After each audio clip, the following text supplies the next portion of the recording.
Hello, everybody, and happy KFC SuperCoach BBL day. We finally made it. This is the Phantom speaking. The first ball of BBL 12 is tonight. A big clash we're awaiting, and we're busy tinkering our KFC SuperCoach team. We'll be here for the next 30 or 40 minutes talking about all the latest news. We have a couple of other guests joining us, and of course, answering all your last-minute questions. So pop them in the comments below.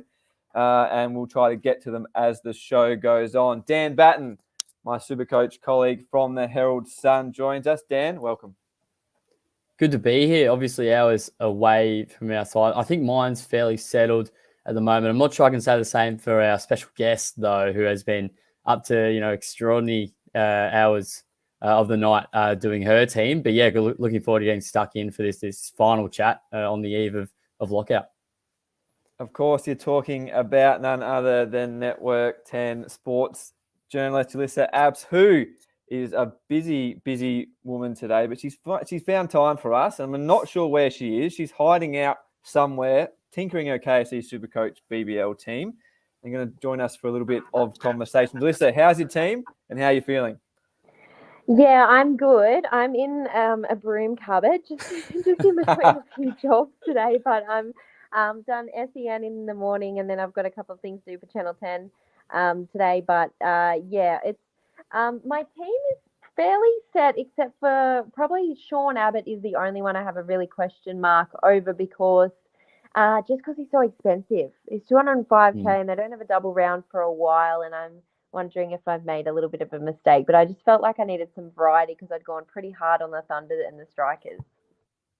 Yeah, it's an interesting point. We were tossing this up and talking about it for the last couple of weeks or so, how big you go on the double game weeks, because players like Sean Abbott can outscore some players in a single game to what some of them score in double game weeks. So it's not all about that. I don't think so. A lot of questions coming through. We'll get to them, but you can check out Jalissa's team, heraldsun.com.au, dailytelegraph.com.au, all the News Corp mastheads. It went up this morning.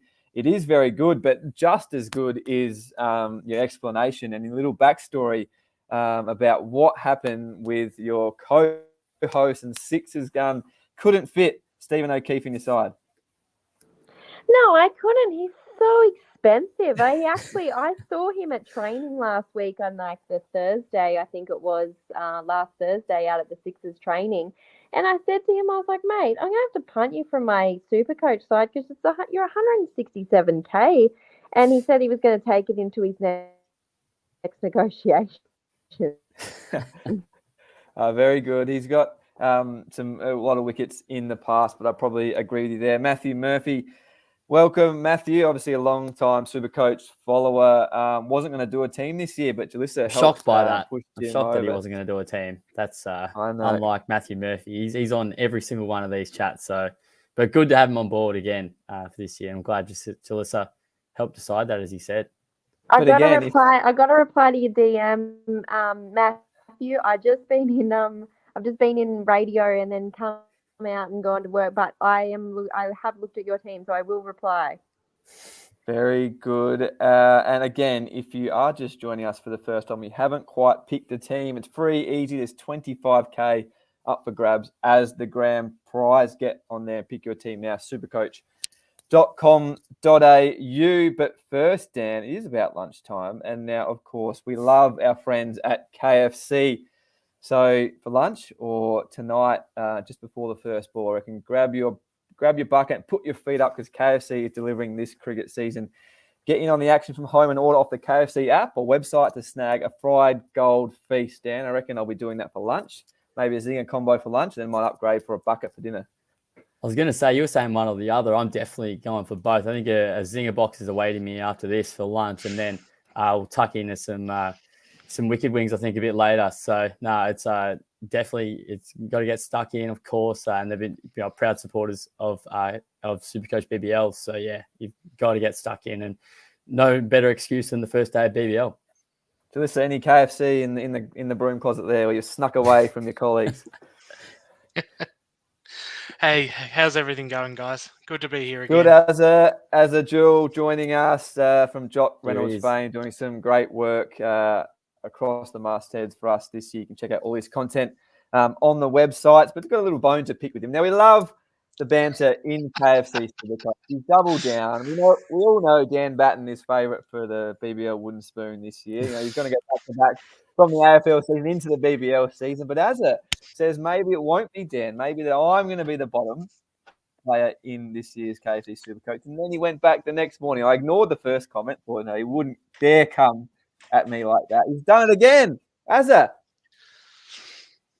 Yep. Comments? What do you got to say yourself? Oh, look, I mean, you can't keep picking on Dan, can you? You got to pick somebody else. Yeah, come on, guys. And of course, there's no way I could pick, somebody like, Mr. Supercoach himself, Mike Hussey. And, Tim Mitchell's always done incredibly well in the fantasy competitions for so long.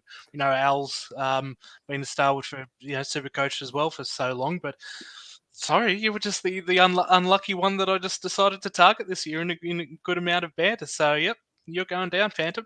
And you see Phantom's ranking last year. He wasn't even, I'm not sure. We're in a couple of, I guess, well-credentialed leagues. I'm not sure he would have made even the 4th or 5th league with his ranking last year. So, yeah, I don't know. He chose not to compete. I think it was just, he's, committed to his family and that sort of stuff. Absolutely fair enough. Phantom Junior, etc. So, not sure where his allegiances lie this year, whether he actually is, putting 100% in. But, I guess we'll find out.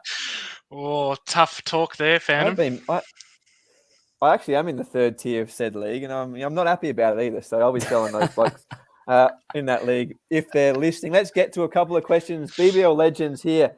Hi, guys. Worth taking a risk not starting Josh Philippe. I'll quickly start on that. I'm going to pick him. Again, not a double game week player. There's a bit of a risk in that, but I think he's a guy, we know when he gets going, he really gets going. He's one that can go big even on a single game week. I'm going with him. As a Dan, what do you think about, Philippe, yes or no? Look, I'm Dan? one that's not going with Felipe. I'm actually looking at Sam Billings instead, purely because of that potential for a bit of a flexibility in the first few rounds, depending on how I want to use Joe Clark, who I've got looping hole in for tonight's first game. But I think Felipe is still a fantastic choice. I know there's a lot of Supercoach players out there that have selected him, and we know what he's been capable of for so many seasons. And I'm surprised at how many people have gone with him, but I still think he's a very good selection, given that the Sixers don't really have a bye for quite a while, and they do have a double later on in the season. Yeah. So I think people are looking for that stability early on, which is more than fair enough. It's not something that I've done. And yet, look, it could potentially be a risk, but it's a risk versus reward game, Supercoach, and sometimes you just have to take it as it comes. Dan, what do you think? Yeah, I tend to agree with Azza. I'm sort of playing percentages, and you look at, it's not all about numbers in this game. Philippe can average 50 for the whole of the season and then come out and make a duck the next week. I guess that's part of the fun of KFC SuperCoach BBL. But Joe Clark actually scored 10 runs more than Philippe last season and at a better strike rate as well. So actually, I believe it was 10 runs less, but in one less game. So I'm playing the percentages and picking Clark, who has the 2 games in round 1. Obviously, it could come back to bite you, and he's so highly owned.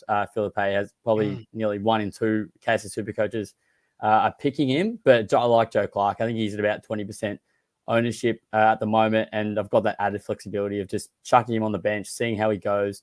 Got Joe Ingles there. Can with a few players playing tonight, I can make some changes if Joe Clark goes bust, but I think even if he goes poorly in one game, more likely than not, he's going to score runs in the other. Yes, very good. I've just put together our ultimate consensus team. I've pulled up all of our teams here. Tim Mitchell, our Patton, Damo as well. We put it together and delivered a consensus, and Joe Clark is the keeper of that team. We can check that out. It's a perfect starting place for those just joining the BBL this summer. They'll be online later this afternoon. But staying on keepers, Jalissa, you've gone for Thunder, Gloveman, Young Gun, and a lot of rave reviews actually out of the Sydney Thunder camp this summer already. Matt Gilks as your keeper. Liam asks, will Gilks actually be the keeper for the Thunder? We think he will, but you're pretty confident starting him in round 1. Yeah, I am pretty confident, and I probably overthought it a bit. But looking at Philippe and how many people own him, and also Clark, and also I was sort of looking a little bit ahead to the next double round as well that the Thunder have. So I was kind of trying to limit my changes that I'd make going into that round, and be able to kind of be ahead a little bit. So that's why I probably would have, without that double round, I probably would have gone Philippe or Clark, but I just felt like maybe I'm getting a little bit too complicated and I'm putting a little bit too much thought into it, but that was why I went with him. Yep, very good. A couple of comments here. Again, get them through. We'll try to answer them. But Adrian's just on his way to KFC. Anybody want anything? Of course we do, Adrian. Fortunately, but again, we know I can just pick up my phone, the KFC app, and get it delivered. So enjoy your KFC down there. As a question here from Adrian. Now, a big question, a good question. He's followed up with a serious one. Peter Siddle or Trent Bolt both have the double game round first up.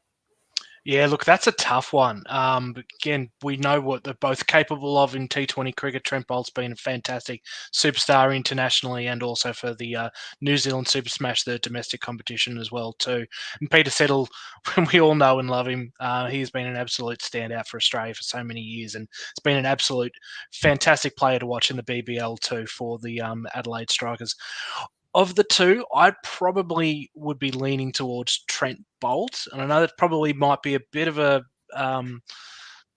interesting pick, but I think the value with Trent Bolt is not only does he have that double game with Melbourne Stars first round, he's a bit of an unknown quantity, which is a bit of a risk, but the biggest thing that he has for him is that he will land you someone like Faf du Plessis in round 2 for the Perth Scorchers. So it's that valuable stepping stone that you're not going to really get with anybody else. That really lends me to say Trent Bolt's probably the other pick. Peter Siddle also, again, can be quite expensive with his economy rate, which does hurt his SuperCoach score. So you're really relying on him taking wickets, which, I mean, we did see that last season. So of the two, I like Trent Bolt, but again, I think Peter Siddle is still a great option. Even if you can fit both in, go for it. Yep, I like both as well. But if I had to pick, it would be Trent Bolt for me. Jalissa, just looking at your bowling lineup, you've got another player from the Thunder, not highly owned, Nathan McAndrew, $103,000 in KFC SuperCoach BBL, taking some wickets over here for the Redbacks. I don't mind that little selection, a little bit of a point of difference for you.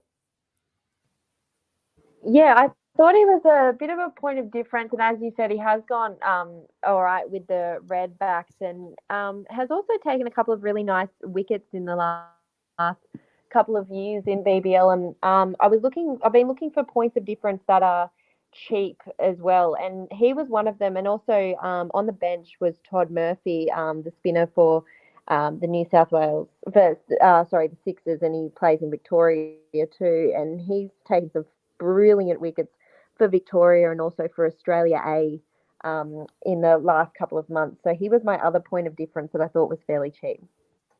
Yep, Andrew noted there that has batted a little bit as well this year. He has.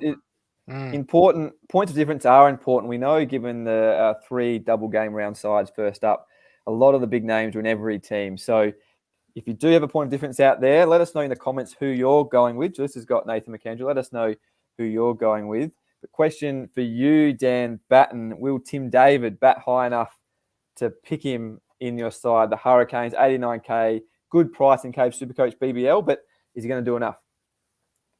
Yeah, it's a great question. I think it'll change from week to week as well. I mean, they've got Jimmy Neesham there for the first 5 rounds. Shadab Khan's batted as high as 3 in the Pakistan Super League. So if they need a bit of an injection from him, from a pinch hitter, they might look to elevate him up the order. And we know Tim David is just so good at finishing. So I think with him not having a double game round in the first 3 rounds, I mean, it's hard to pick him. You probably prefer a guy like Aaron Hardy, for instance, who's 99K, has the bye first up, but has the double in round 2, or even like a Gilks if you are looping him on from your bench. But I mean, we saw what he could do in the IPL. Was scored the best ever IPL strike rate for someone who's faced over 50 balls at 216, which is a fair whack. I think he hit 16 sixes from his 80 balls that he faced, which is, just ridiculous. And, the T10 league, it's not the highest quality, but he was hitting him at about 200 in that as well. So he's one who will definitely come to the thinking at some point in the season, definitely. But you want to have a little bit of a watch on the roll. He hasn't performed that well in Australia before either, which, is a little bit of a question mark. But I've no doubt at some point during the BBL, he's going to set it alight. Yep. Now, as Jeremy's got a question here from the SuperCoach YouTube channel. Again, if you are on YouTube and you don't subscribe to the SuperCoach channel at the moment, get on there and give that a click now. But just on the points of difference conversation, he asked about who are players we think will perform well that are under the radar. Now, it is the $1 million question. If we knew exactly who was going to do that, that'd be probably the round one winner in KFC SuperCoach. But Julissa mentioned Nathan McAndrew. There's a couple of guys from the strikers. Now, we know Matt Short's probably going to open the batting.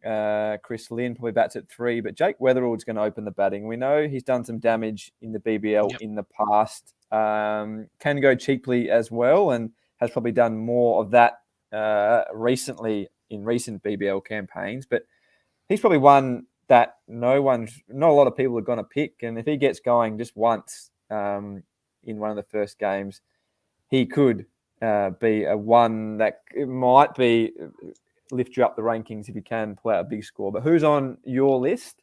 Double game round, I guess, points of difference.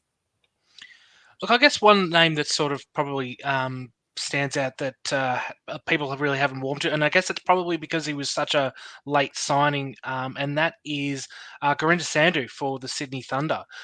We've been able to see him produce some fantastic scores last season, averaging around the 50-odd mark, and he comes in, a little bit above price, but with what he'd been able to see last season, he's probably one that's really slipped under the radar.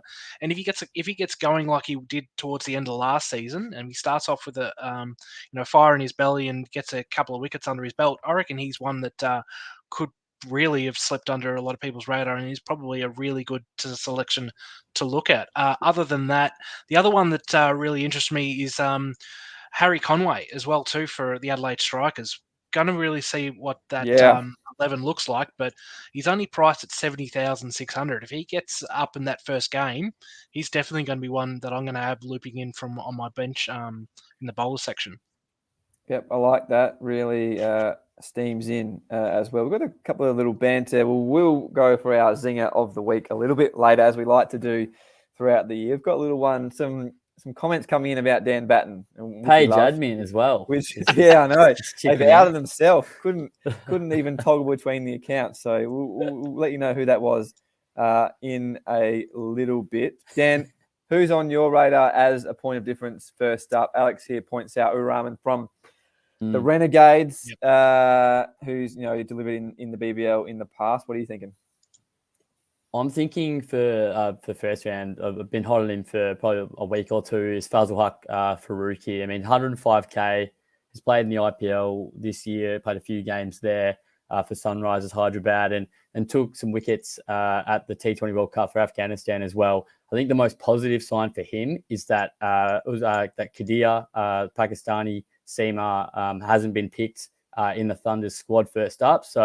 And it sounds like Chris Green also said during the week that they're going to use him in the death overs. He has a mean Yorker as well. And I think they're going to use him probably up the top, which he has been used for Afghanistan, and at the death, which we know that's where the most points are scored by bowlers, especially wickets. We've seen Tom Curran in previous BBLs, take a few, I guess, not the highest quality wickets at the end of the innings, but, it's just the points that count really at the end of the day. So I like him. I'm looping him on. He's got 5% ownership at the moment. I expect that to rise a fair bit when he is selected in their 11 come tonight. Yeah, I saw your tweet. I saw Green's comments. He's one, I might actually try to squeeze in there. It all sounds pretty good. Good price. And we all like a point of difference. Julissa, now, Jeremy again asked about, is Jason Sanger worth looking at? Notice he wasn't in your team, Sydney Thunder captain, done some great things in the past, young gun of Australian cricket. Did you think about him? Oh yeah, he was probably one that was a hard one to leave out. One person that I didn't think was probably maybe not underrated, but I thought maybe was underpriced was Alex Hales, just given also his World Cup form and how well that he did in that and how well he has been in the Big Bash the past few years. I think he's like in the 80 to 85K range. And I thought he was just so cheap, and given that he also has those back-to-back double. Might have lost her there. But yeah, definitely. And then Dan's on mute. It's all happening here. We're all a bit flustered. Dan's trying to eat his KFC, so he's on. Come on, wrap it up. Mute. Super Lucas, obviously going with the Henry Thornton one. Ooh, as Azadul says there. Adrian's come back. No love for Colin Granholm from the Strikers. Definitely flying away. I've got him in. Dizzy Gillespie spoke about not for me the other day. Well, hopefully, all depends on obviously how many, if he can get a couple of overs with the ball as well, and where he bats in that order. But I think he can do enough. I'm going to start him. A little bit of risk that he gets hidden away a little bit, but I think by the sounds of what Dizzy said, the Strikers coach yesterday, that we might see him feature promptly. So I'm going with him. Travis says Adam Zampa. Is he a must-have? He makes our consensus team. Dan, is he in for you? No, he isn't for me. I absolutely I got trash talked by Azza and Damo on the Jock Reynolds podcast for saying he wasn't in my team. I don't know.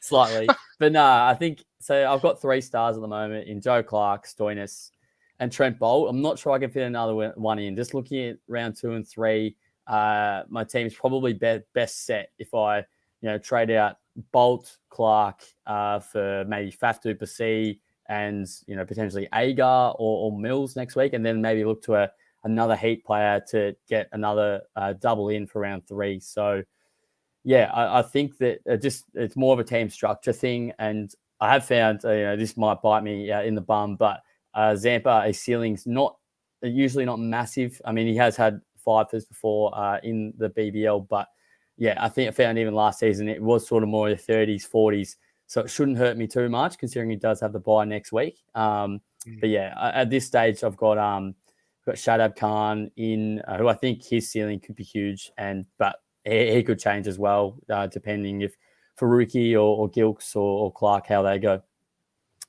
As a couple of questions on Marcus Stoinis, the most popular player in the game. Adrian asked that obviously with the Stars bye, do we bench him next week? And just got one in from our Peyton, the AFL Supercoach AFL King. He says, do we need to use a trade on him after round 1, or do we just stash him? What are your plans? Yeah, look, my plans are to stash him. I think given that he's only 83,000, he's an absolute bargain. And given he's only got the 1 bye, I reckon there is a lot of value in stashing him on the bench. Again, becomes a valuable non-player as well too for round. So if you wanted to use him as a loophole option, given you've got some scorchers you might want to just test out in their first double, then you can use Stoinis as your non-playing player. So I think there's a lot of value in holding him. And I think that's probably what a lot of KFC SuperCoach players will end up doing, given he's going to have such a high ownership to begin with. People are going to want to keep him as best as they can. He is going to generate a lot of cash, so benching him, I reckon, is also a must. And I'm really surprised. He's only 70%. I would have thought by now would have been closer to 100, but there's still time. Let's talk about the bench a little bit too. A little bit more difficult now. We are going to carry through some Scorchers players. We'll talk about that in a little bit. Ross has a question about some of the Scorchers players, but who else are you carrying on your bench? If you've got any 42K guys, we all look for cheapies in KFC SuperCoach. There's a bit of value, we know, in the sort of 70 to 100K range, but are we starting anyone non-loophole purposes at 42 or 62K? I'm personally not. I know with KFC SuperCoach BBL, it's a little different again to AFL and NRL. That we talk about cash generation and cash cows till the cows come home. No pun intended there. I'm here all week. But SuperCoach BBL is a little different because there's so many less weeks that cash generation isn't really as important. So you can get away with carrying somebody who's a 42k player, like a Cooper Connolly, who we know is already popular in KFC SuperCoach BBL as that non-playing loophole, and look, he may play. There's probably a likely chance he will. We've been talked up by the Scorchers of recently, so one to watch. But there are some other 42k players that you definitely can look at. I'm not carrying anyone like that at the moment. My bench, the way that I've got it structured, I've got Peter Hanscom up in my wicketkeeper position. Looking at him, how he goes in that first round, 62k. I reckon there's value to be had there with him. Yeah, I'm also got some Scorchers stashed away in my batting and bowling section. I've got the likes of Peter Hatzglue, and I've also taken on the new import that they just signed there as well, Leith from the Scorchers as well, who I reckon's incredibly well priced at 105,000. So that's what I'm doing. What about you, Dan? Well, how's your bench structure looking heading into round one? It's similar to yours, I mean, I'm going with mostly, not your basement price. I mean, you look at some of the options potentially. Damien Fleming was talking up Kellaway from the Stars, who was recently signed, had a good knock against South Africa, which is, no mean feat considering their bowling attack for the Prime Minister's or CA11 there recently. So he could come into the mix at some point. He's a 42k bat. I mean, I did have Tim David at a point who was a little bit more expensive. But at the moment, I've stashed Heazlett away. I'm not sure exactly if he gets a start for the Heat, but he's 83k. And if he's up the order, he could be a valuable double game player to stash away for round 3. But I think I'll just be keeping an eye on squads, seeing if they have any 42k player does play or is in the mix at least. I might trade them in because as we know, there are unlimited trades until the end of round 1. I've got Cooper Connolly as well, who I think in the West, he was talked up for a potential debut at some stage that he was sort of firming. And in the mix, obviously, a guy who can use the bat and bowl as well. He's 42k. So I've just put him on the bench more as a loophole than anything early on. But who knows? He looks like he could get a game at some stage during the BBL. What about Josh Brown? Ross has got a question here. The Heat rookie, Heat cheapie, I should say. Do we think he's going to feature? Tim Mitchell, our SuperCoach BBL guru as such, he put together the cheapie guide, named 25 players, and we said wants to see Josh Brown, but not sure he gets in first up. What do you think, Azza? Yeah, I think Tim's right on the money there. I think that he will probably look at him maybe later on in the season, but probably early on, I don't know if he's likely to play. He has been talked up, much like Cooper Connolly, as I mentioned before, as a new player that could come in to help the Heat. But I think their 11's already pretty well and truly set in, and Josh Brown's just going to make. He's not going to make the cut, unfortunately. Yep, one to watch, like Dan said. Watch for the team lineups over the next few days. But you said you're big on Englishman, Leith here. Ross Man has another question here. Cam Bancroft or Leith is going to stash a few Scorchers, but you reckon he's one we should consider? Yeah, Leith is definitely one. I mean, not many people will know, and again, he's come in as a very late signing for Perth Scorchers, so a lot of KFC SuperCoach players out there will miss him. But there is a lot of value to be had with him. He's an incredibly dominant player and was in the English competitions and has been around for quite a long while. I reckon at 105, he's well and truly underpriced, in probably even bargain, really. I reckon he probably should have been a lot higher. So again, Sanders come early for KFC SuperCoaches in that regards. So I reckon he's probably one to really look at stashing on your bench or look to bring in. Cam Bancroft's an interesting one. We know what he's capable of, and he's produced some massive scores domestically recently as well. Whether he opens, it's probably another question. I'm not sure how they're just going to figure out their batting lineup, especially with Josh Inglis. Just quickly on Bancroft, as I think there was injury news that he might be missing sort of the early part of the BBL, which I There we mean, go. obviously firm's light spot. Even the other Englishman who was signed, name escapes me, but he's also from England, had some decent form in domestically there. So I mean, he's 105k as well. Could be up the order a bit. Might help Aaron Hardy. Might be pushed up the order a bit further. Could go to 5 or even 4. Who knows? So yeah, I think that Scorcher is going to be an interesting one to watch. And I think stashing 1 or 2 away, like Inglis, and then probably one other or even 2 others, depending how your loops go and that sort of thing, is a nice option for round 1 for your bench. Dave pointed one out here in the comments. Ashton Turner, same price, 105k, bat only. Again, a great cricketer, a great player, but in terms of SuperCoach, where's he fit in, do you think? Do you think he's worth stashing? Obviously, bats a little bit down the order, does everything, we know, but can he do it enough to be relevant in case of SuperCoach? Well, I think he was one that could benefit from, Bancroft being out. One of the guys who might get shuffled up the order. You'd say Faf will open or be at 3. It might be Turner that's at 4. He had some decent form, I think, in the doubles last year. I remember picking him at one stage during the season because he was very cheap and he had some good form. So he is a guy who can pay off. I wouldn't pick him for a single game round, I don't think, but for a double, he does have some upside. And in their practice games as well, he was having a bowl in that, which isn't, I guess, much of a read considering they're playing essentially their whole squad in the game. But he took some wickets there. So, I mean, even if he gets 1 or 2 overs with the ball, I think he does come into play a bit more. It might have to have a little bit of a look at their bowling lineup to see how it goes, see if Lance Morris is back by then, which I think could probably be unlikely. I think he's staying with the test side from all reports. But yeah, so it'll be an interesting watch. I don't mind him for that double, especially at that price if he's a chance of bowling as well. Yeah, very good. All right, let's wrap it up now. We're going to go tinker with our teams a little bit more. But as a and Super KFC, Lucas it's getting cold. Oh, absolutely.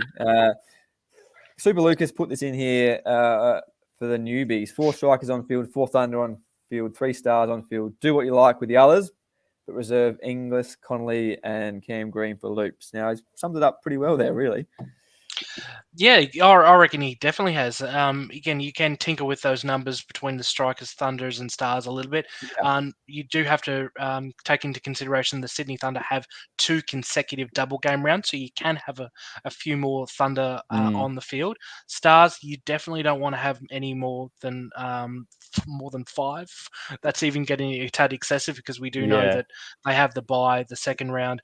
With the trade boost, you can trade a maximum of 4 out. So if you are stashing Stoinis, that's definitely a maximum of 5. But I would be probably advising against it because it can get tricky.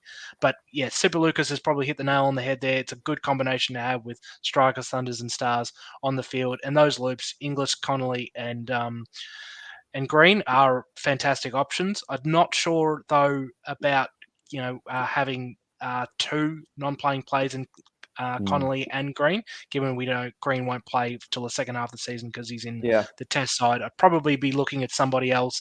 If you're looking for a cheaper person down the order, maybe somebody like Peter Hatzeglu or your Aaron Hardy, who's just a little bit more priced, but it will give you that value in that second round because he is going to be playing.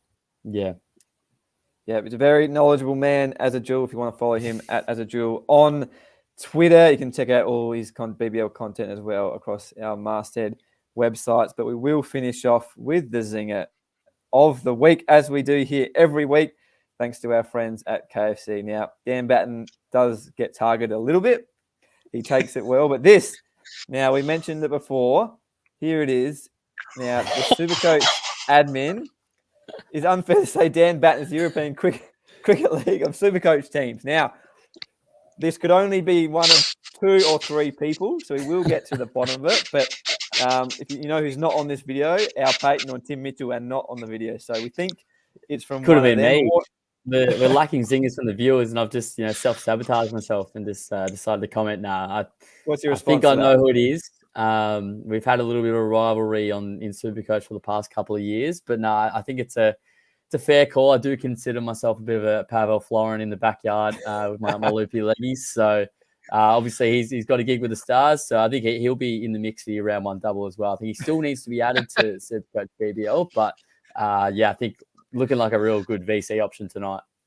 But also, just outside of that, though, if Dan Batten is the European Cricket League, would that make Phantom the Scandinavian Cricket League? The Ice Cricket League. Yeah, remember that back in the day? Oh, funny you say that about a European Cricket League. Got a little yarn for you to finish. So I actually have dismissed a player from the European Cricket League who happens to be the captain of the Netherlands. Just thought I'd drop that in to finish in local cricket. It was a half tracker outside off, stick to the keeper. Absolute stinker. Yeah, maybe yeah. It would go all right in European Cricket League though. My loopy Neds. Yes, very good. Now, of course, grab your bucket and put your feet up because KFC is delivering this cricket season. Get in on the action from home and order off the KFC app or on the website to snag a fried gold feast. Do it before the first ball tonight. After you've signed up to pick your KFC SuperCoach team at supercoach.com.au. It's free, easy to play, and there's 25k up for grabs as the grand prize. Everything you need to know, cheat sheets, how to pick a team in 5 minutes, all the best cheap options, the consensus rookie rankings, our ultimate consensus team, which you can just pick to start if you want. See that this afternoon, and all the content on the News Corp masthead websites around the country. But thank you, Dan. Thank you, Azza, for joining us today. And over the last couple of weeks, it's been a big pre-season. Looking forward to the first ball. And good luck to you guys, and good luck to KFC Super Coaches out there. And we'll talk to you all very soon.